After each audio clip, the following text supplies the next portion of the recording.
Hello and welcome to Taiwan Talks. I'm Ian Kavat. As Bangladesh's caretaker leader Muhammad Yunus begins to steer the country out of chaos, what does Beijing make of the ouster of Sheikh Hasina, who ruled the country for 15 years? Praised by China for emphasizing, quote, political stability and economic development, Hasina's increasingly coercive leadership resisted American criticism of human rights abuses in Bangladesh. Does the case of Bangladesh sound an alarm for autocrats in China and Russia, whose state medias have bandied about the term colour revolution and even Arab Spring, a wave of pro-democracy uprisings that toppled governments across the Middle East and North Africa from 2010? Or does the Bangladeshi revolution provide these autocrats with ideas for regime change in countries they wish to control? Joining us today are Mumin Chen, former Taiwan mission in India deputy representative, National Hsing University Graduate Institute of International Politics professor, and Roger Liu, NSYSU International Masters Program in Asia-Pacific Affairs Assistant Professor and former Flame University Department of Social Sciences International Politics Associate Professor. A very warm welcome to both of you on the show today. Local media reported that Sheikh Hasina blamed the United States for her ouster. They said she made this statement: "I could have remained in power if I had surrendered the sovereignty of St. Martin's Island and allowed America to hold sway over the Bay of Bengal." Her son quickly rejected the report, saying he had checked with his mother, Hasina herself, who denied them. However, in January this year, Hasina claimed that a white man promised her a smooth re-election in exchange for an airbase in Bangladesh. Roger, let me come to you first. What are we to make of all these rumours? Well, blaming the U.S. is always a very convenient excuse, especially in South Asia because of the long-term socialist traditions. But I don't think we exaggerate the power of the U.S. because first we have to consider that Bangladesh is a very big country with 171 million population. So if you want to overthrow a country of that size, that will not be that easy. So it must have the whole momentum can only be from within the country itself. And the second thing is about the military base that Hasina has claimed. But if you check the map of the island, you will find that first the St. Martin's Island actually is very small. It only has like 3 square kilometers of area. And secondly, it has not been used as a military base for a long time. So if the U.S. really want to start, should U.S. really want to start that, it has to start the infrastructure from the scratch, which will take a long time. So I don't think it is a reasonable thing to consider that. So you believe even that election allegation made by Hasina was attempting to scapegoat the U.S.? Yeah, it's more like a scapegoating because Hasina herself has lost the support from the inside, especially the support from the army and the young generation of the student movement. So I think it is a very convenient scapegoating.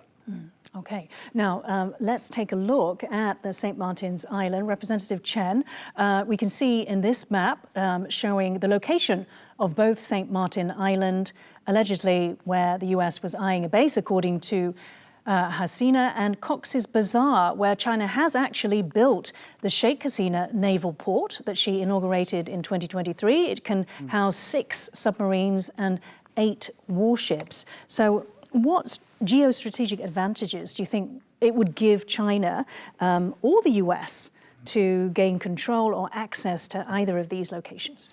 Yeah, actually China came to Indian Ocean very late. Not until 2009 that China sent a naval fleet to Somali seas to fight against the pirates. After that, China keeps sending naval fleets to the region. But I think China is interested in the Indian Ocean. I think the turning point is after Belt and Road Initiative started. China knew that the Indian Ocean is a lifeline for China's energy supplies. So they show strong interest in the region. So they want to build more strongholds. First, they got a Guada port in in Pakistan. They also got the Hamban Tota in Sri Lanka.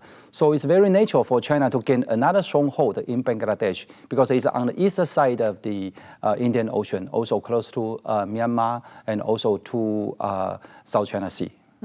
Okay, and Roger, it wants to secure, essentially, as Professor said, the lifeline for its energy supplies. Could there be any other scenarios that China is planning for? Well, of course, Bangladesh is very important, especially if we talk about its geopolitical value for China from the BRI's Belt and Road Initiative's perspective.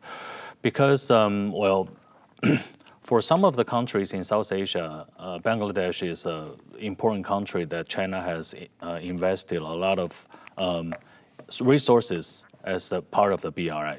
China has helped Bangladesh to build some major infrastructure projects, including the Padma Bridge rail link, including some of the power plants, including some of the even ICT infra network, and some power grid network, power plants, and all this kind of thing, and of course, some manufacturing bases.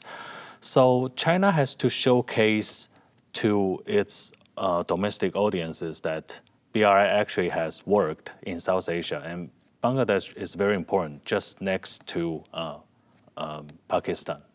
So I think this is one thing. And the second thing is just like Professor Chen has mentioned, that other than Myanmar, China will need to have another stronghold. So Beijing has built, as you mentioned, Roger, 12 roads, 21 bridges, 27 power plants under the BRI initiative. And according to Beijing, has created 550,000 new jobs. And this is a $7 billion US dollar investment. So when it comes to defense ties, China supplied 72% of the weapons Bangladesh needed between 2019 and 2023. That's according to Swedish think tank SIPRI, and Beijing also supplied 2 refurbished submarines, as well as in 2023, as well as a significant proportion of frigates and corvettes to the Bangladeshi Navy. But in July 2024, while Hasina visited Xi Jinping in Beijing to upgrade their relationship to a comprehensive strategic partnership that's the highest level, she apparently cut short her trip. The rumors were that Chinese loans fell short. There was inadequate personal time with Xi Jinping, and Foreign Minister Wang Yi failed to call on Hasina. As a result, perhaps immediately after her return, Hasina indicated she wanted to award the multi-billion-dollar Teesta River restoration project to Indian companies, even though Chinese firms also took part in this tender. So what a lot of people are looking at now, Professor Chen, is with Hasina gone, and the new provisional government setting itself up, what will China ties be with this new government? Will they be stronger? China will be cautious. I think that China's investment in Bangladesh are mainly on infrastructure projects, particularly energy and transportation. Not much on regular business and manufacture. So I think that China's interest in Bangladesh right now is to secure that the current projects over there will continue.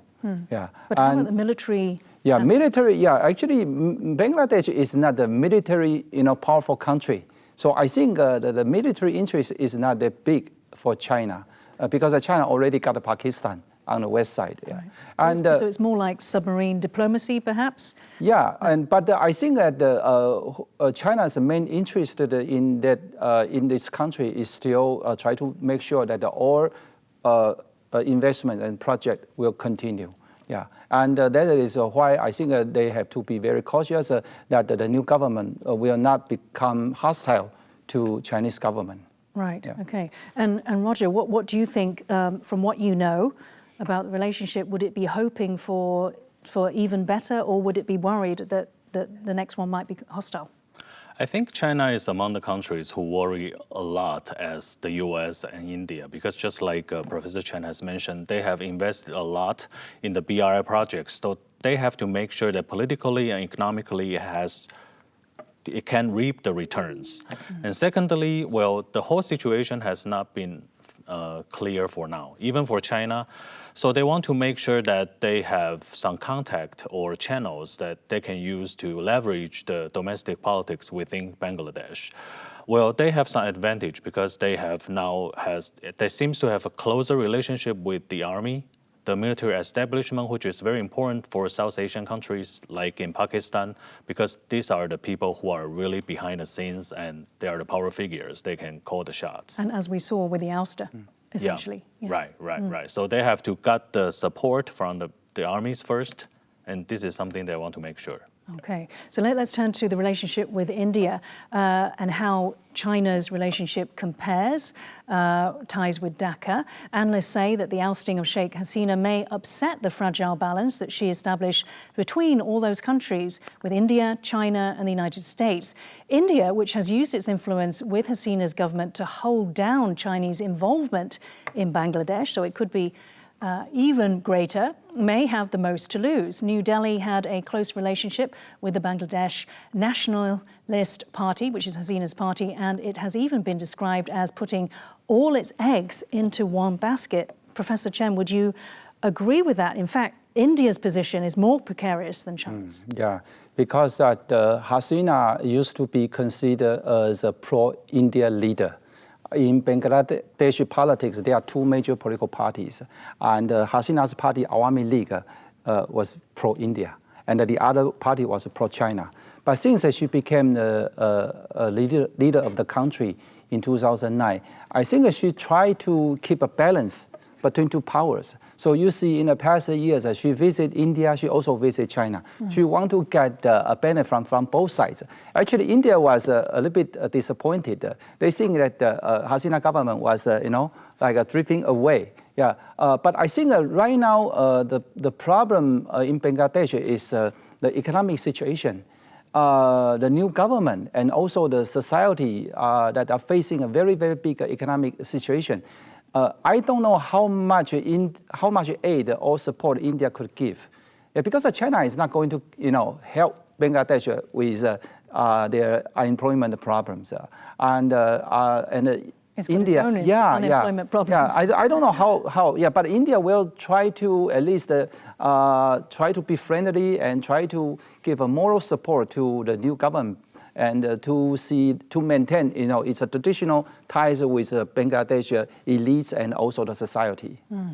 Roger, in what ways did India manage to curb China's involvement in Bangladesh? Well, I think they are waiting for the dust to settle, because now they have to figure out who actually is in power. Well, of course, Yunus has fame, but I think he will have a hard time in the first days of governance, because he have to make sure that all these political powers are put in a balanced situation. And he has to know how to control the army. And this actually is the problem that India has been facing. So what they are going to do is to make sure that they establish the channels to the power figures so that they can stabilize the whole situation. But compared with China, I think what India has been doing is that they have to, what they are facing now, just like the fiascos they have been facing in Afghanistan. Because in the Afghanistan case, India has been relying on the existing Afghani government supported by the US for a long time. So after the Taliban's sudden takeover, they lost the control and they lost the contact. And this is very similar to what's happening in Bangladesh now. So I think what India has to do is to make sure they are establishing the contact with the current government. Yeah. And you mentioned essentially the two main parties, one pro-China, one pro-India. So one would think that if the students were not happy with Hasina, then that would be the pro-India crowd. How likely is it that the new leader, the new government, would be from the other camp? No, I think Yunus will be a good leader because he's a Nobel Peace Prize laureate, a highly respected person in the society, and also has international fame. Right now, I think the public and the students welcome this, situation that the government will be led by Mr. Yunus. And I think Yunus, he will first try to save the economy.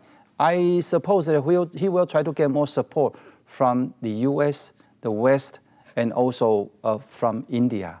I think this is the first step. In the next 6 months or 1 year will be a very important time. If the situation stabilizes, I think that the future Bangladesh politics will be fine. Yeah, but if the unemployment problem continues, then I don't know what will be, the next situation. We have to watch carefully. Right. Yeah.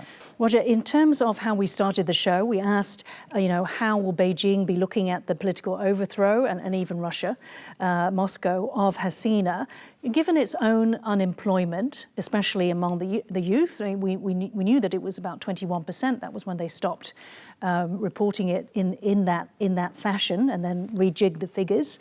What lessons do you think it will be learning from essentially the revolution? Well,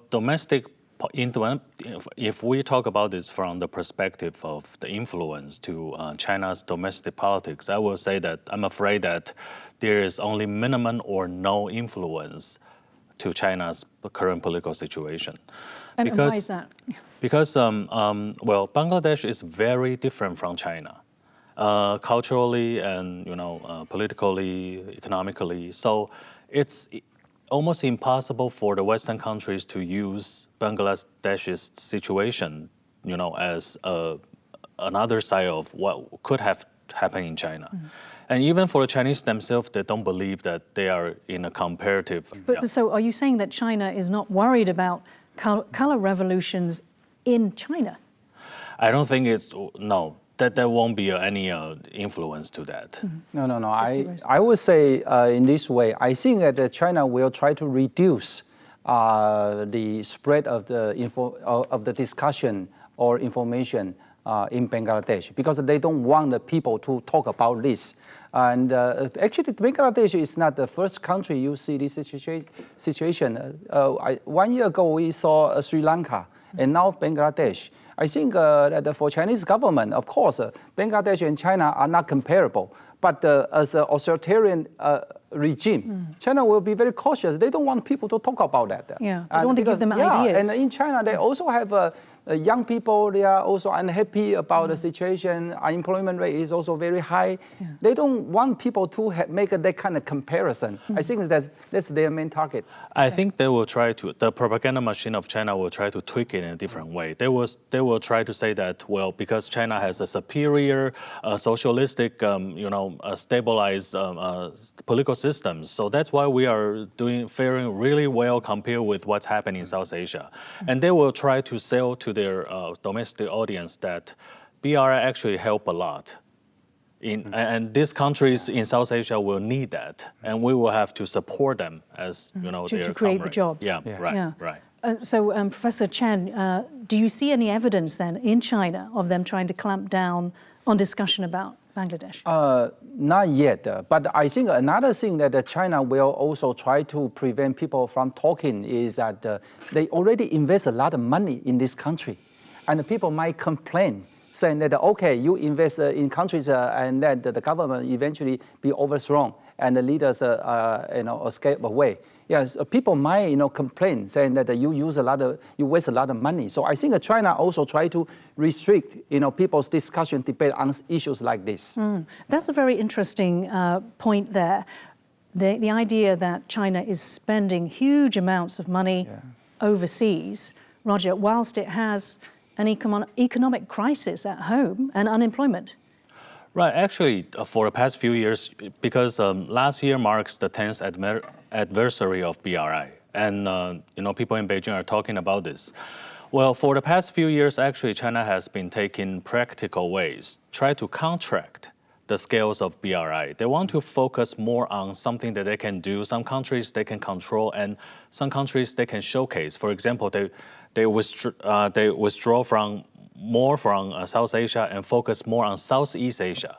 Okay, now let's take a look at the US. Analysts say that recent tensions between Dhaka and Washington could actually serve the United States well in the transition period because Washington's sanctions for human rights violations are actually in keeping with the demands of Bangladeshi students. And with Yunus becoming the provisional leader of Bangladesh with his favorable ties with the West, will this accelerate the cooperation between the US and Bangladesh? Professor Chen. I think Mr. Yunus and his government will try to maintain good relations with the U.S. because the U.S. government in the past decade keep criticizing Hasina for human rights violation, for authoritarianism. I think this is a great opportunity for U.S. and also for Yunus to rebuild this cordial friendship. Yeah, and I think that the Yunus will also try to get more financial support from Western countries, and in which the U.S. will play an important role. And this will probably be the best way to save Bangladesh economy. Yeah. Okay, and what then would that mean, Roger, for Bangladesh's ties with China? Well, I think I would like to look at things in another way. I think this will give the opportunity to both the US and India to work closely together. Because, the Indian Ocean region has long been viewed as the sphere of influence by India, and US respect that. So US, you will see, if you check the past few years, you will see the US has been trying to control itself from intervening too much into the Indian Ocean affairs.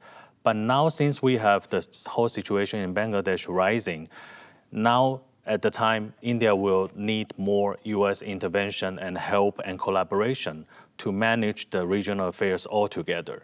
So that will actually drag India closer into the Quad framework. And I am optimistic about this. Yeah. So drag the US and India in, but China out? Yeah, no, of course, this will get the U.S. and India closer. Now they have a common interest that to work on Bangladesh, and because China never care about the people's lives in Bangladesh. They only care about their own economic interest, their infrastructure projects. I think that this is probably a good opportunity for us to see the power reorganization of the region. That China's influence might gradually decline, and India and US will work closer. In the past, they didn't work much in that region. I mean, the eastern part of the South Asia. I think this might be a good opportunity to see a change. Now, working at cross purposes to that, though, Hasina did crack down very hard, repressively, Roger, on the Islamist movement, which is the Jamaat-e-Islami. And if they were part of the new government, would this inhibit US involvement? And given their relations with closeness to Pakistan, would that create an in for China? I think that will be everybody's trouble, for China, for US, for India. Nobody will like to see the rising of the extreme Islamist. But I think let's continue our discussions in the past few minutes. I think that will majorly become China's burden, because if US and India are going to work closely together, China has to face the whole situation that it has to work with the JEI and the supporters, which is the Pakistan, the ISI, or the intelligence bureaus behind that. So that will give China trouble, because China will like to keep everything secular. China will like to stay out of the religious conflict. But if China has to work with the JEI and face their rising influence together, that will actually become the can of worms for the Chinese government. Very interesting. Professor? Yeah, I want to say that Bangladesh is actually a moderate Muslim country. So in the past, Islamic groups or movements was not that powerful. Hasina government suppressed them, just using this excuse to suppress the oppositions. So right now, I think without Hasina in power, the relationship between the civil society and the Islamic group will be okay. And of course, Yunus government, they will be secular. They will not become very, very religious. So I think that Islamic extremism, it will not be a big problem in Bangladesh in future. Okay. Yeah. China or Russia, could they use, the idea of so-called color revolution, or essentially, the uprising from the students, as fomenting trouble in territory that they wish to take control of? So for China, it would be Taiwan. For Russia, it would be the neighboring countries. Hard to say, yeah. And in South Asia, we already see, in Sri Lanka, they also had a revolution. And in Bangladesh, now they had a revolution. And if we remember that just last year in Maldives, the previous government was pro-India. Now, after the change of the president, now it became pro-China. So I think not just China, I think the big powers, they always have interest, they always try to do that. But when you do this, you have to be very cautious, because the next election, you might lose. Is there an argument, though, that China has been trying to do that with Taiwan? I think China has been doing, this on Taiwan all the time, yeah. Because, China has its own agenda on Taiwan. But in other regions, I think China's main interest is still economic. Yeah, that is to secure, to protect their investment interests. I think that will be their priority over in South Asia. So in countries like Bangladesh, it's like this. Yeah. Okay, we're going to have to end the show now. Thank you so much, Mumin and Roger Liu, for joining Taiwan Talks today. If you liked our show, please search for us on YouTube, give us a thumbs up and hit subscribe to our channel. Thank you for watching the show today. Stay safe. See you next time.